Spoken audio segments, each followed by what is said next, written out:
Seungkwan is going to be joining 17 on their promotions very soon. Back in the beginning of July, Pledis Entertainment issued a statement informing fans that Seungkwan would be taking a hiatus from activities due to his health. According to the agency, Seungkwan had visited the hospital where he was advised by the medical staff to focus on his health so he could rest and recover. He had wanted to push through the activities, but the company insisted that he take time off to focus on his health. Fans were more than glad that he was taking some much-needed time off, but now Pledis and even Seungkwan himself shared the good news. On August 16th, Pledis Entertainment announced that Seungkwan would be joining 17 in the promotions for their next album in October.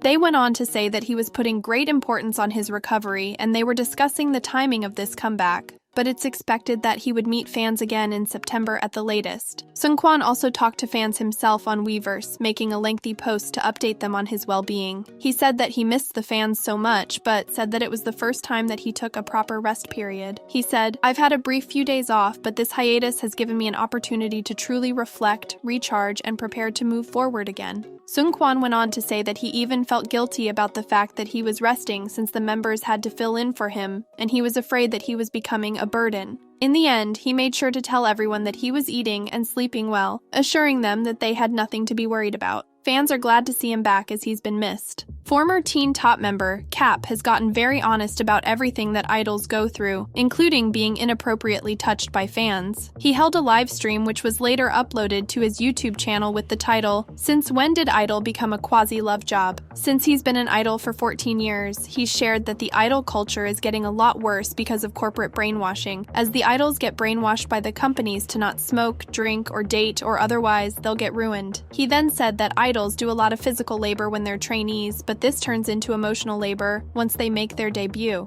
Cap pointed out that idols tend to suffer a lot more mentally because of the advice given to them by these self-proclaimed fans. Not only that, but he also discussed how idols nowadays are being made to sell fantasies when they got into the industry simply because they wanted to sing and dance. In a dark turn of events, Cap also revealed that he was touched inappropriately by the fans attending the fan meeting events. According to him, the fans would hold his hand and link their arms together and even touch him inappropriately.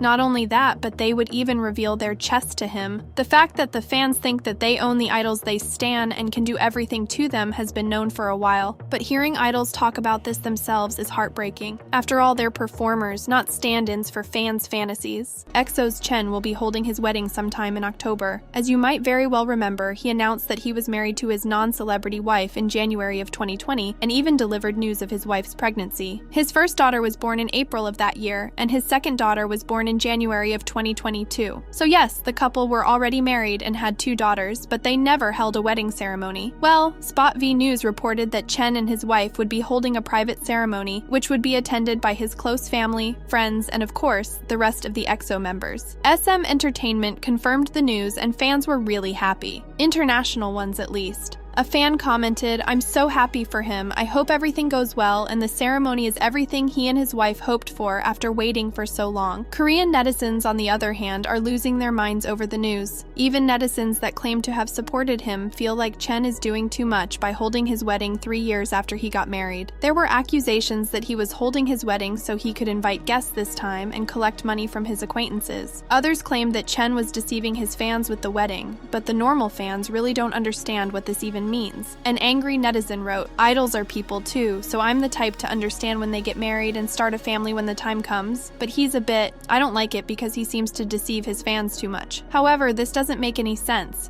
In addition to the fact that this information was revealed by the media rather than Chen, which is a great invasion of his privacy, the couple got married when COVID was still active, so it makes sense for them to want to get married now. There's also a theory that SM Entertainment is behind this, since the news came out a day before he made his Japanese debut. But whatever's happening, it's great that Chen and his wife are doing what they want without caring about what people think about it. In other news, Taeil has been involved in a motorcycle accident. According to a statement issued by SM on August 15th, Taeil had been involved in an accident with his motorcycle that same day. Thankfully, he was sent to the hospital immediately and had an examination and received treatment. SM said that Taeil has a fracture in his right thigh and unfortunately needed surgery. The agency shared that he's in the hospital getting ready for the surgery and receiving care. So because of this, Taeil will need to stop all his activities to focus on getting better, which means that won't be able to perform at NCT's concert on August 26th. They apologized for sharing this news but emphasized that Taeil's health is most important and that they'll do everything to help him recover and come back to fans in good health. But no matter how much SM wanted to make it seem like the accident was minor, fans are still worried. According to them, there's no such thing as a minor accident when it comes to motorcycles. Plus, since he needs surgery and literally fractured his thigh, this accident seems anything but minor. In a recent live stream, Chen revealed that the accident wasn't Taeil's fault as the other driver ran a red light and crashed into him. But even though it wasn't his fault, fans can't help but feel like SM is to blame for this, at least partially. As written in the SM statement, the accident occurred in the morning when Taeil was riding back from his idol schedules. This has made fans argue that SM should have been responsible for driving Taeil to and from his schedule, especially since it was in the morning. Another fan pointed out that even regular employees at SM have designated driving support listed as a perk on their career website, so why shouldn't this be extended to idols? Overall, people think that SM Entertainment have been way too careless when it comes to the well-being of their idols. Seeing as Johnny bruised his shoulder when he was filming a commercial,